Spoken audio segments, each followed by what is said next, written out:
Hi, everybody. My name's Jason. I'm Caden. I'm Jaden. And we are the Yahuwah and the Torah channel, and we thank you guys very, very much for being a part of our little family. We do not get to do this very much anymore, and so it is an honor to be able to read with you guys, it's an honor to hang out with you guys, and it's already the end of the week, and I'm going to give it a moment of silence for my friend. And if you can't hear my friend's the cricket in the background that we've had for 3 days now, and I can't get him out of my house because I can't find him. So we have crickets in the house. It's just not super cool sound effects that you get with this channel, including the jungle sounds and the bird sounds. Gents, how you doing? Good. Everyone alive? Yep. Everyone kicking?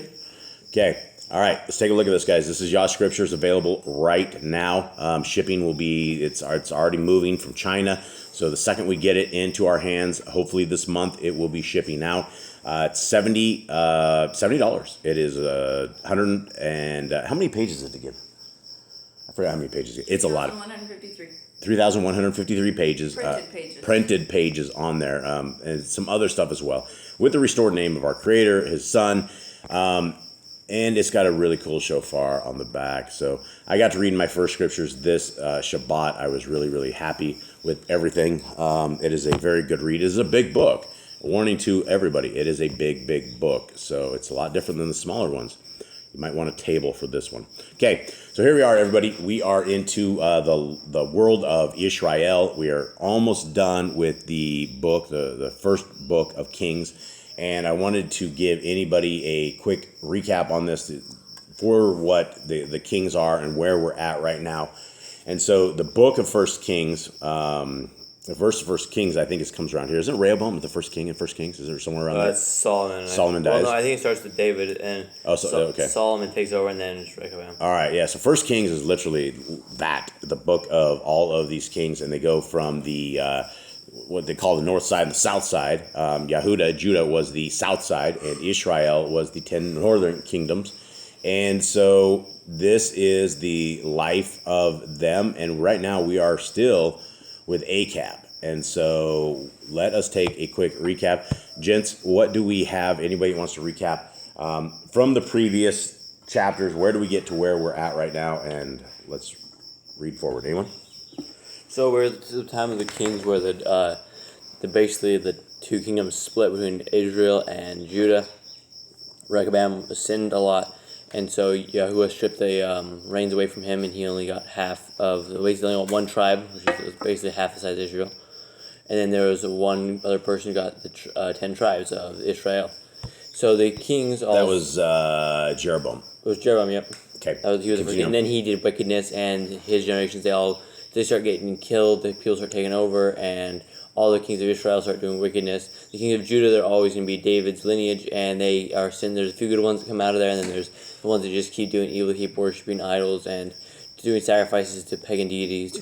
Yeah. And then we're to the point where it is Ahab and Jezebel. They're very popular. People know about Jezebel. So yeah, that's the Christian go-to for a bad woman. Oh, you got the Jezebel spirit, which obviously the Jezebel spirit is a wicked thing, but so is the beta spirit of Ahab, who allowed a lot of this to happen. And so there's a lot to be said for the laws, statutes, and commandments, which leads me to the final point, is that we are the family that believes that the laws, statutes, and commandments are good for all times. They are located in Genesis, Exodus, Leviticus, Numbers, and Deuteronomy.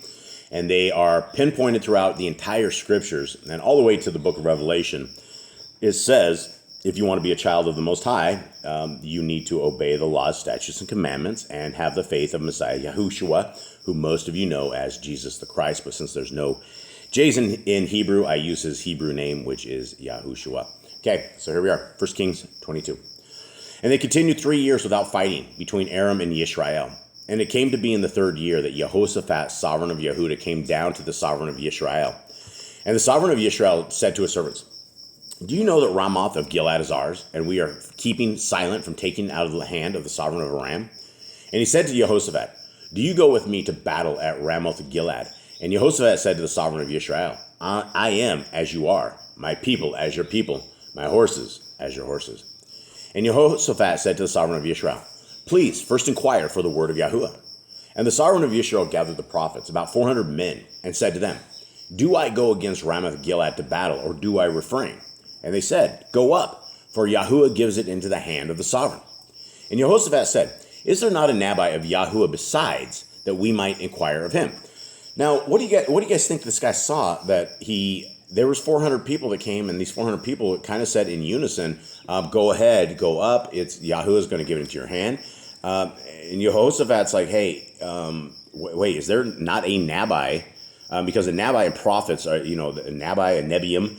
I think it's like considered prophets for like an actual true prophet would be a Nabai, and then other prophets are just like prophets. You think these guys are like the prophets of Baal? Yeah, I think so. That's why he said prophet of Nabai of Yahuwah. They're not Nabai of Yahuwah, because these guys aren't of Yahuwah. These guys are just like guys are self-proclaimed prophets, and they probably worship Baal. It's kind of like Pharaoh and his little diviner guys. That makes sense with the wording on this, because the Nebium, or if you're a Nebi, then you are a prophet, and so if you are Nebium, you're running your prophecies.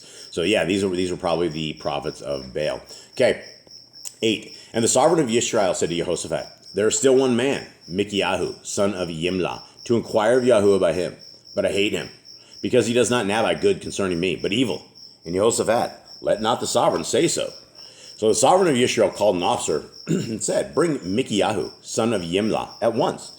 And the sovereign of Yisrael and Jehoshaphat, sovereign of Yehuda, were sitting, each on his throne, dressed in their robes, at a threshing floor at the entrance of the gate of Shomerah. And all the prophets were at Nabai before them. And so this is interesting, because it does use that word right here, prophets, and then Nabai. So it's talking about them prophesying before them. And Zedekiyahu, son of Kenaanah, had made horns of iron for himself, and said, thus said Yahuwah, with these you push the Armenians until they are destroyed.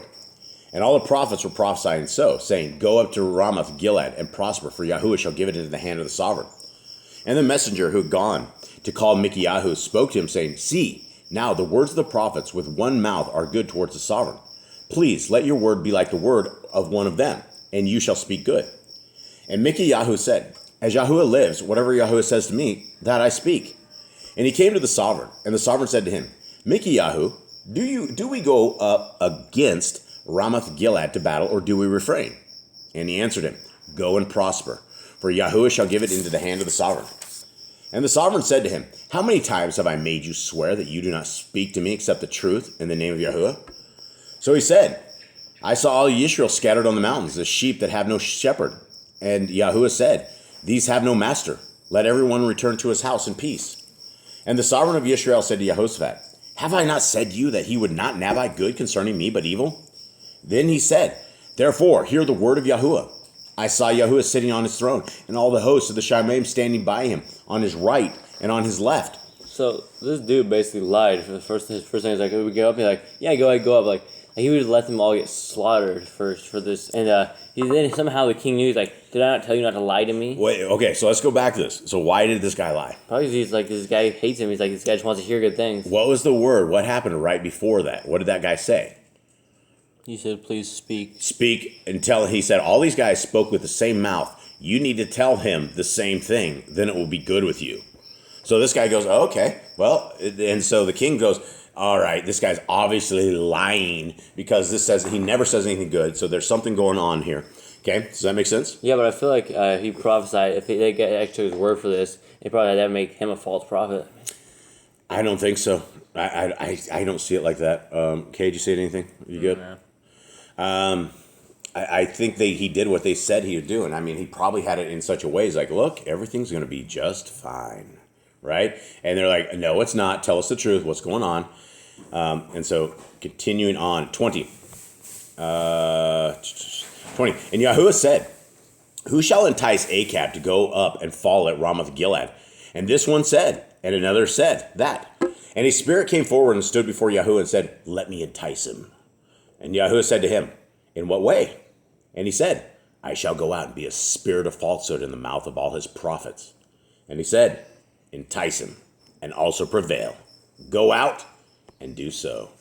And now see, Yahuwah has put a spirit of falsehood in the mouth of all these prophets of yours, and Yahuwah has spoken evil concerning you. Okay, that's kind of a sketchy little thing that we just read, right? That there is a living, almost, we can't call it a demon, but we can call it something that is used as a tool And that tool just went out and convinced 400 people to tell lies and to tell some stuff. That's a lot of power. That should scare everybody that is out there. It should scare all of us around this table, that the forces of evil have this kind of power that they can demonically take over people.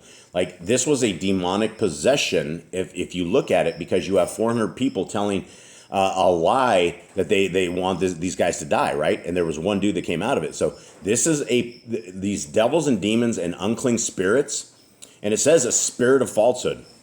And so this is sketchy stuff, guys. This is why everybody needs to be very, very in tune with Torah, in tune with Yah, in tune with his ways. Because if not, then evil, unclean spirits are going to inundate all of us and get us just like this. Okay, 24. And Zidiaku, son of Kenaanan, came near and struck Mikiyahu on the cheek and said, "Where's the spirit of Yahuwah? Pass over me. Why did the spirit of Yahuwah pass over from me to speak to you?" And Mikiyahu said, "Look, you shall see on that day when you go into an inner room to hide." And the sovereign of Yisrael said, "Take Mikiyahu and return him to Arnon, the governor of the city, and Joash, son of the sovereign, and say, thus said the sovereign, put this one in prison and feed him with the bread of affliction and water of affliction until I come in peace." What do you guys think the bread of affliction, water of affliction is? Dry bread and hot water. Hot water, dirty water, like dry bread. Dry bread, just like bad water. That just sounds awesome. Sounds like a great place to be. Okay, and Mikiyahu said, "If you ever return in peace, Yahuwah has not spoken by me." And he said, "Hear, all you people." And the sovereign of Yisrael and Jehoshaphat, the sovereign of Yehuda, went up to Ramoth Gilead. And the sovereign of Israel said to Jehoshaphat, "Let me disguise myself and go into battle, but you put on your robes." So the sovereign of Israel disguised himself and went into battle. And the sovereign of Aram had commanded the 32 commanders of his chariots, saying, "Fight with no one small or great, but only with the sovereign of Yisrael." And it came to be when the commanders of the chariots saw Jehoshaphat that they said, "Indeed, it is the sovereign of Yisrael." So they turned aside to fight against him, and Jehoshaphat cried out.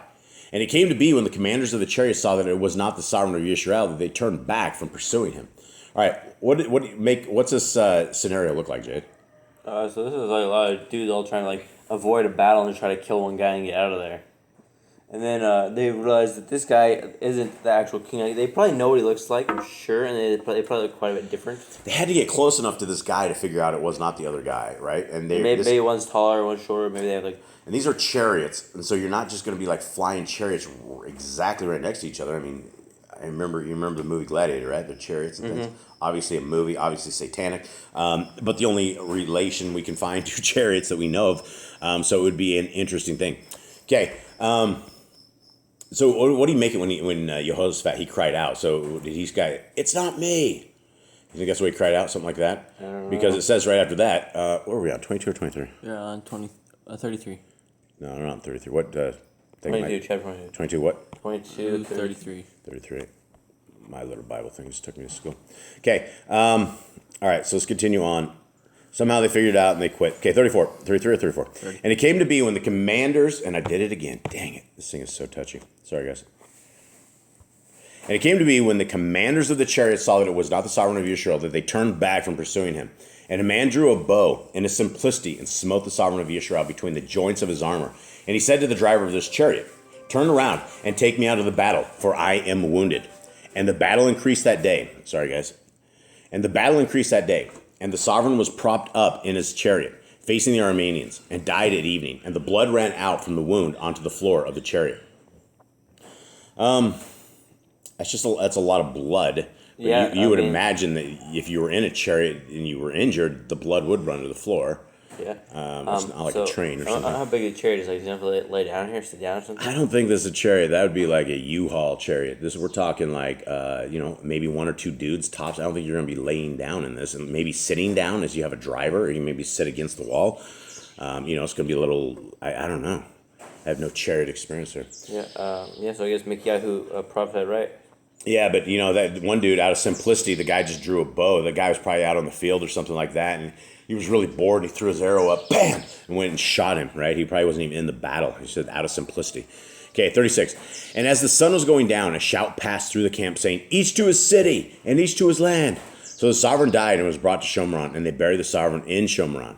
And when the chariot was washed at the pool of Shomron, the dogs licked up his blood, where the whores bathed, according to the word of Yahuwah, which he had spoken. All right, so I guess we found the bathhouse for the whores. It's interesting though. These are the land of Yisrael, right? So you can tell the land of Yisrael isn't a holy land, right? Because if you had a whores in a land, what would you do with them? So You take them outside the city gates and kill them. And so if there's a place where the whores bathe, and you can obviously tell that the place is not under covenant with our Creator. Okay, 39. And the rest of the acts of Achab and all that he did, and the ivory house which he built, and all the cities that he built, are they not written in the book of the annals of the sovereign of Yisrael? So Achab slept with his fathers, and Achiz Yahu, his son, reigned in his place. And Jehoshaphat, son of Asa, began to reign over Yehuda in the 4th year of Achab, sovereign of Yisrael. Jehoshaphat was 35 years old when he became sovereign, and he reigned 25 years in Jerusalem. And his mother's name was Azubah, the daughter of Shilhi. And he walked in all the ways of his father Asa. He did not turn aside from them, doing what was right in the eyes of Yahuwah. Only the high places were not taken away, for the people slaughtered and burned incense on the high places. It's like it says he walked in the ways of the father Asa, which is father Asa did the same stuff, right? He was unable to get rid of the high places. There was always a place in Yisrael that they offered up to their Asherah poles. And Asherah is essentially the wife of Nimrod. And so all of these you have Baal worship, and you have his wife worship, as well as you have Tammuz worship, all of these things. This is what they're worshiping. These are the entities they are still worshiping. And so the people of Yah, Nimrod lives on forever. Okay, 44. And Jehoshaphat made peace with the sovereign of Yisrael. And the rest of the acts of Jehoshaphat and the acts that he showed and how he fought, are they not written in the book of the annals of the sovereigns of Yehuda? And the rest of the cult prostitutes who remained in the days of his father Asa, he cleared out from the land. All right, so there's the prostitutes. So he finally got rid of the prostitutes. And it says he cleared them out of the land. Do you think he shoved them out, or do you think he killed them? Probably killed him. You think he killed them? Yeah, but I think so. So he went down to the whore bath and took them all from there as they're bathing and killed them. Okay, 47. And there was then no sovereign in Edom. A deputy was sovereign. Jehoshaphat made ships of Tarshish to go to Ophir for gold. However, they did not go, for the ships were wrecked at Etzon Gaver. Then Achiz Yahu, son of Achab, said to Jehoshaphat, "Let my servants go with your servants in the ships." But Jehoshaphat would not.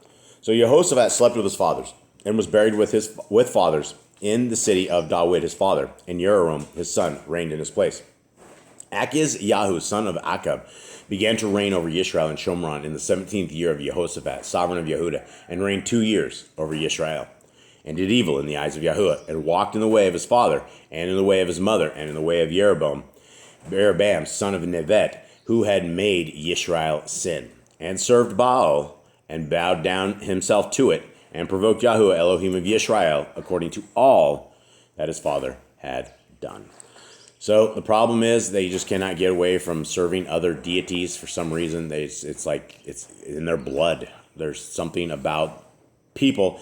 They cannot give up this, and I guess this is the lesson for all of us, that if we are getting on our knees to a Christmas tree, or we're hanging out with the Easter Bunny, or we're worshiping on the wrong day, or we're doing things that are outside of covenant with our Creator, please understand, these don't make him happy. And we need to make him happy in everything if we want to see the second Exodus. If we want to see the kingdom to come, we need to be people of our Creator. So much love to everybody. We hope you have a wonderful day. We're out. All right, shalom.